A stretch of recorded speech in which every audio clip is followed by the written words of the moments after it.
gisintro ni San Pablo sa atong unang pagbasa ang pag-warning nga likayan gid nato ang pagtinapulan, magkugi kita.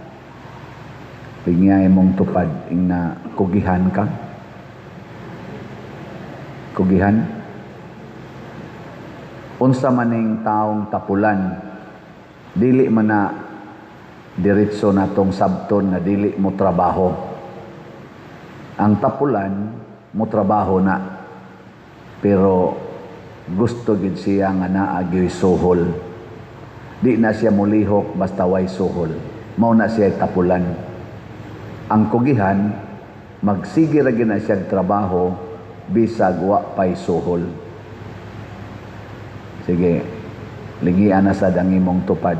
Ning naokey ra kag dili suhulan. Okay? Og okay gani, kugihan ka.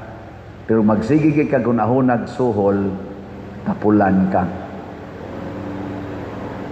Sa una, gagmay paming bata, kining akong uyuan na si Nonoy Lanyo, may among tawag niya. Milanyo na siya.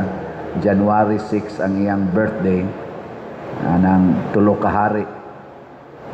Niya, Melchor Baltasar. Imbis Melchor, Milanyo. Niya, kuan. Mao ni among modelo siya sa pagkakugihan nga mo gam og mangga, kay mga mangga man ang amo didto, mangga ginaiya. Sugot ra na siya mo sprig mangga siya rang usa. Ano bang kugihan jud kay ba di maluya. Niya di kay na siya sa uma.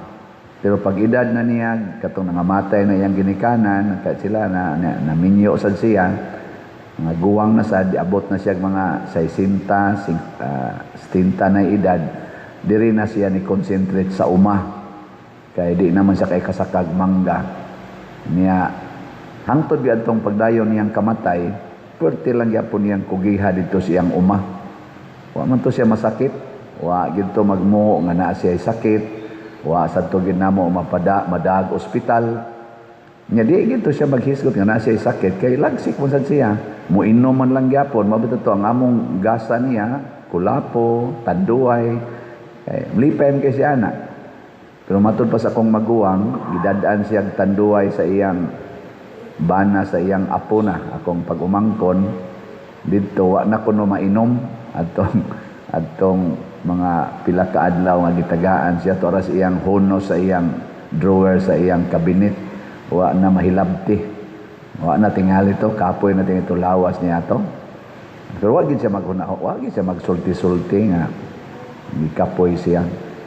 Kay kani manggong mga kugihan, malimot tas ilang sakit, pero kaning tapulan, ing-ingan kay nastanan, gamay lang bation ana, din ana mulihok. No? Ano ba mga tapulan ba? Sakit akong ana. Di lang ko musimba kay sakit akong labad akong sakit akong tiyan ana. Di na sila mo kugi. Pero kana mga kugihan, besag na pa na gimo sa lawas di gyud na magtabi-tabi. Sige ra gyud nagtrabaho. Ana na siya. Nya di pa gina mangayog sweldo.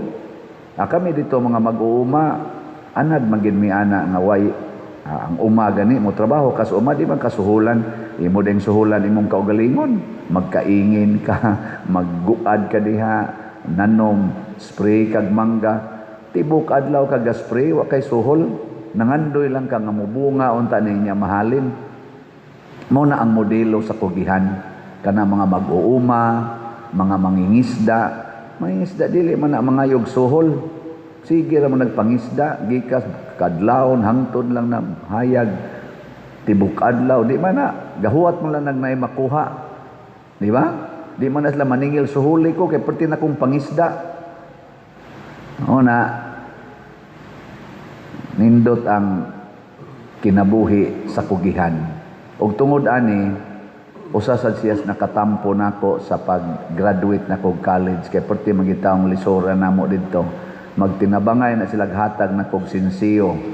Tagaan ko nila usay si mama mo hatag na kog 5 pesos nga sinsiyo, usahay 10 pesos pinakadako, tibok simana na.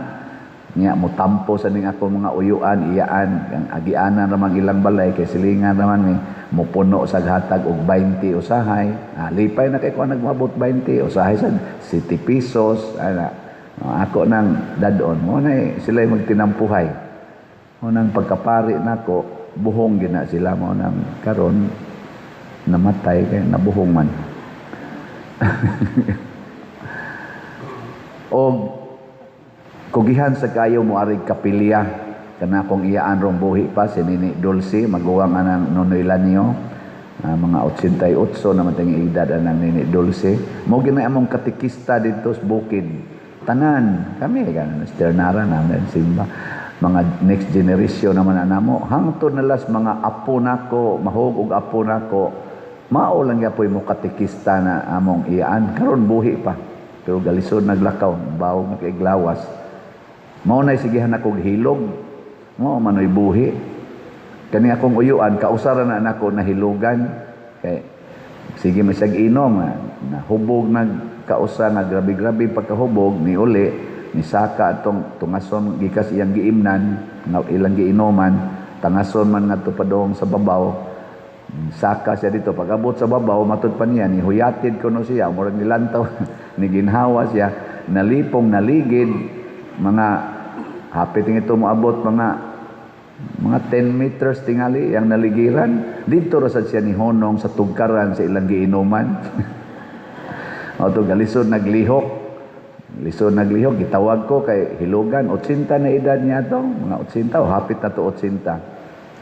Terus akong gihilugan ginhawa na ko patay ning uyuana ligid ra gid ay mamatyan ani. Nya gihilot siya sa among silingan sad lang silingan dito nga mo hilot-hilot. Pagsunod si mana gainom naman sad. Nako, kumusta man kanoy siya? Tagaan gyud Ginoo og lugway. Inom na sad. Ora man ginayang kalipay. Mga igsoon ako lang ning gihisgutan kay ang kanimang mga kugihan nga tao manakod sad din sila. Ang tapulan manakod sad na. So mao na nga atong himuon magkugi ta matud pa ni San Pablo mahimo unta mininyong sumbanan. Angayan may mamangayog suhol pero gusto lang ni nga mahimo mininyong sumbanan.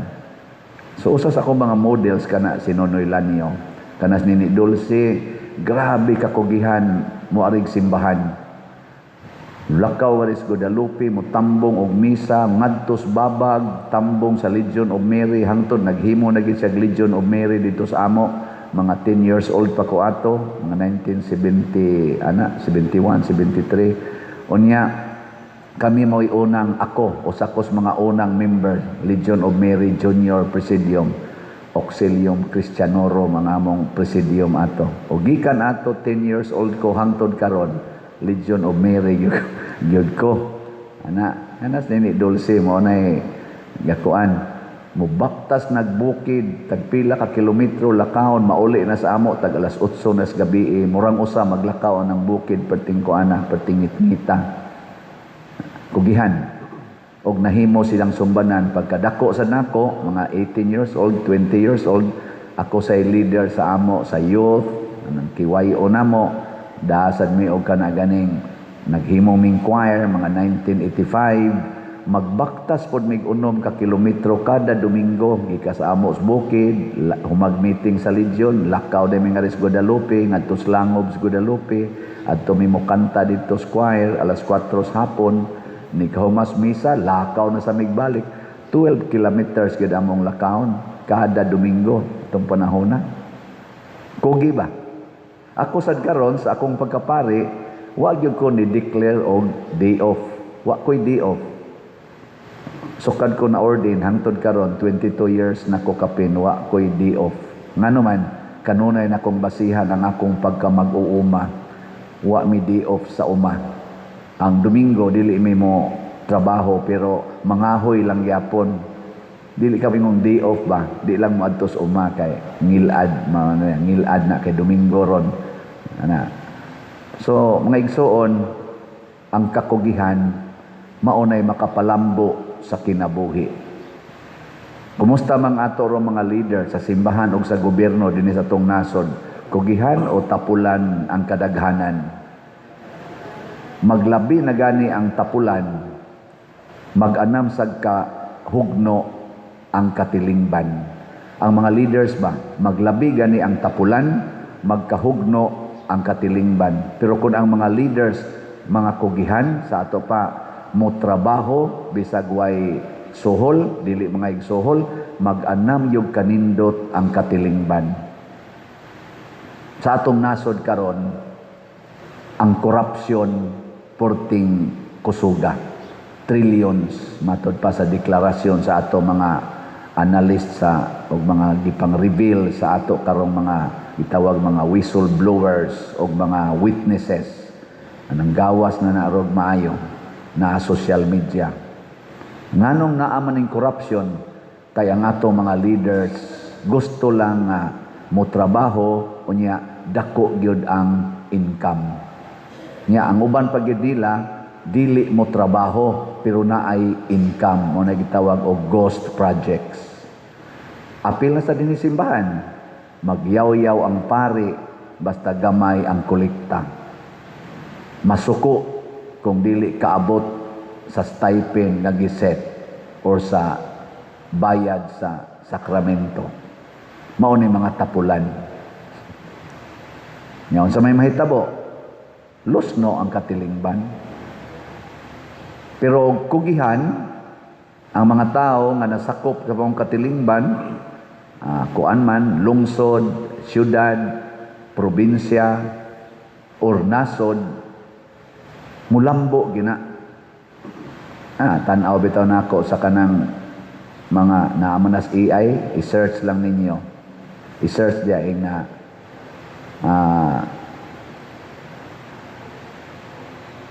how much wealth or the top 10 richest persons in the Philippines versus total net worth of the Philippines. Kanabang pilay ilang net worth aning top 10 persons or richest persons in the Philippines, pilay ilang share ba sa total net worth of the Philippines. So ay ninyo text, unsa na pag-text ana. Nakakita magugog analysis ana nga gipakita sa diha na social media na gi-compare ang Philippines, Singapore, Japan ug uban pang mga nasod.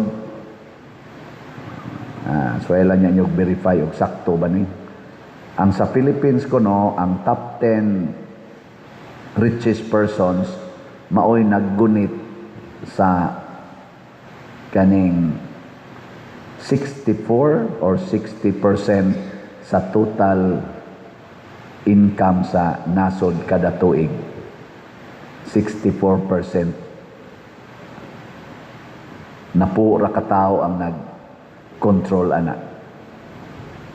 No. Sa Pilipinas. Sa Japan, motoy akong nahinumduman nga ug sa Singapore popariha man sila, ang ilang top 10 richest persons, ang ilang gikuptan na wealth in relation sa ilang national income kada tuig naara sa 2% kapin. So unsa may pasabot ana nga ang pinakadato nila nga mga tao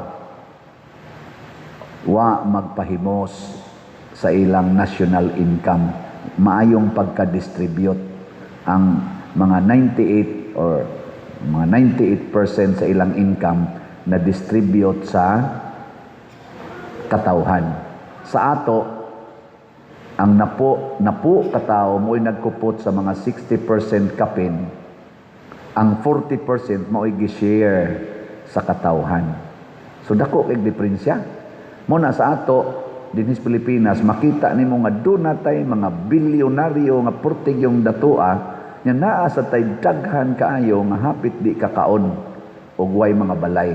Pero moadto kag Japan, angay-angay sila dito. Adto kag Amerika, angay-angay ra gyud. Gamay ra kayong porsyon ang ganing portig yung lisura, katurag yung mga buangon kayo. nga tawag og homeless. Sa Singapore murag wa may homeless. Ipuson man ka. Sa Japan mao gyapon. Naadyo kay imo. So paambitan ka. Pasabot in general ang ilang mga leaders kugihan dili mo pahimulos ug mao unta nay pangandoy sa simbahan nga mahimo tang kugihan dili tapulan. Karon lang kanang mga naas flood control nga scam, dako kay tag budget sa flood control, unya gamay kay agi. May pang atong raffle ticket. Sa man, kugihan mo mamaligya, raffle ticket. Namaligya mo. Tingog. Namaligya mo slots. Namaligya mo kolumbari na to sa Sabpilisco. Kugi yun. Muna ako si kugi. Gabi dito ko gamisa sa kwan. Salamat de kay taga Alcoy. Misa ko dito. Naam sa de sila raffle ticket dito. Nako kani maglumba ginirong atong raffle ticket. Ingon sa si Father Jerome. Ayun siya nga ang parish priest dito. Ay ibaligya lang po na pader. Baligya sa dito. Nahalinan sa tag mga niabot og mga 18,000 na. So salamat kayo taga Alcoy. Murag ugma man tingali. Misa sa ko dito sa Mexico.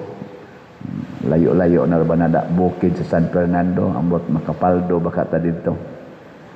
So kamong taga Mexico ug kugihan mo mopalit, malangit gyud mo. Pila na may atong halin karon. Niabot na og ang atong slot niabot nag 7,165 ka slots. Pakpak napay 32,835 atong slot na palitonon para sa ni sa atong karong Camino Festival. October 10 ra ni kutob ang atong slots. Ang atong ticket hinahinay pa ginoon pero nagyod no 2,928 na ang atong mga tickets. Pakpakan gyapon nato na malit raffle tickets. Salamat kayo. Sige lang padayon ta. Naam sa tay kolektahonon ambot ka atong nahurot na baka atong upat ka stabs nga gikuha sa taga chapel sa Inayawan. Pistar ba sila karong Sabado tingali. Napato sa Amos COVID sa 5 ka stabs sa City Health ambot nahurot na ba sa kato 2 ka stabs nya dito sa MIPSA ako ang pamantong sa Vertex September 25 ang tingali to akong misa dito. Ako lang yan to silang paninglon ug nahurot na batong 5 ka stabs. Kugi lang kita. Ako karon pabagas naong. Hala, kugi. Haron, mulambo ang katilimban. Way pagpangayog bayad. Nga naman, kay mabayran ramanta. Muna si Jesus, iyag yung gitamay ang mga tigpakaron ingnon nga mga leaders. Ingon siya, limpyo kay mutanawon sa gawas. Pero ang sulod ninyo muramo og pantiyon nga naay daghan nga mga bukog ug mga hugaw nga butang. Kay kani mga tapulan may kay ni silang mo pasundayag silang kaugalingon nga nindot sila tan-awon. Pero manikas na sila. Manikas ba? Dili na sila magbuhat sa kadtong tinuod gyud nga buhat. Ang kugihan magkalago ginang naong kugihan. Mabuling ng ilang naong kay kugihan man pero kanang mga tapulan hapsay kay nagnaong ana bitang mawda na moingon ko sa una katong ulitaw pa ko ba manguyab man ko adto no hibaw mo unsay akong usas ako na lang mong sultihan karon unsay usas akong kana ganing gustuhan mo ni ang mga qualities una kanang minus kaayo og gipamutang sa naong kanang natural gisyag naong ba. Way daghang mga make-up, kanang tarong-tarong anang mga kilay, mga ana. Kay kasagaran ana mga tapulan na dili kay na sila kugihan, magsigi naman lang nagtan-aw sa amin, magsigi ana-ana, sige ana. Pero ang mga kugihan, di man atiman na kay silang naong ilaram ng limpyuhan. Nga ikaduha, mao ginang mo mulamano gyud ko sa babay, muhikap ko sa kamot ba. Kay kanang mga tapulan lumoy kay nagkamot. Ana bang mura lang naggapas ang kamot ana ba? Pero kanang mga kuan, mga kugihan, gaspang nagkamot. Anang hait magkamot ba? Normally, gawas lang masakiton ka nga ang imong kamot. Hait yun. Pero mo na siya kay sige man nagpanilhig, manglabala, bughag kahoy, bla mag-uma, mo kubal ginang kamot. Di ba? Na siya kugihan. Nga dayon mosunod datong ubang mga qualities, beauty o guban pa. Din ay ako. Munay mga standards nga atong tanawon, tanawa ato mga leaders. Kanang mga hapsay kay mga naong, kanang bikurbata kayo, kanang nindot kay mga naong. Posible ana mga tapulan na. Pero kanang badoy-badoy lang naong, pero tuwa kanunay sa mga tao, tuwa nagsigig atiman sa mga tao, maupay mo manid sa mga kuan, mutanaw gyud inig trabaho dito, makita gini mong wadwad kayo, magkadusingot lang kana di man kay nila concern ilang mga balay kana mga nindot kay balay nga mga leaders nato kanang ang ilang mga balay murag yung mga mansyon ana niya ang ilang mga sakyanan nindot kay tanan bag-ubag og sakyanan tagilma kabuk sakyanan tagutlo kabuk sakyanan mga tapula na gasigila nagpanguhag kwarta pero kana mga leaders nato nga way ilis-ilis ang sakyanan gikas paglingkod ang balay sad wa gyud mailisi kana moy kugihan no ang tutukan man ko ninyo kana sang mga pari nga monindot kaayo ang balay, monindot kay ang sakyanan, ilis-ilis pag sakyanan, kana mga tapulan sad na. Pero kana mga pari nga ang sakyanan gikas pagka-orden. Hangtod na lang namatay maura gyapon. Nya wa say nga usab nga mga balay, wa say mga yuta nga napalit kana kugihana. Labi na gyud inig trace nimo ang ilang naagi ang mga parokya nga nindot, nga usab, nga mga project, na daghan, kana kugihana. Pasabot, ingos Kristo, bulahan kamong mga kabos. Ang leader nga nahigugmas kakabos, makapadato sa katilingban nga iyang gialagaran.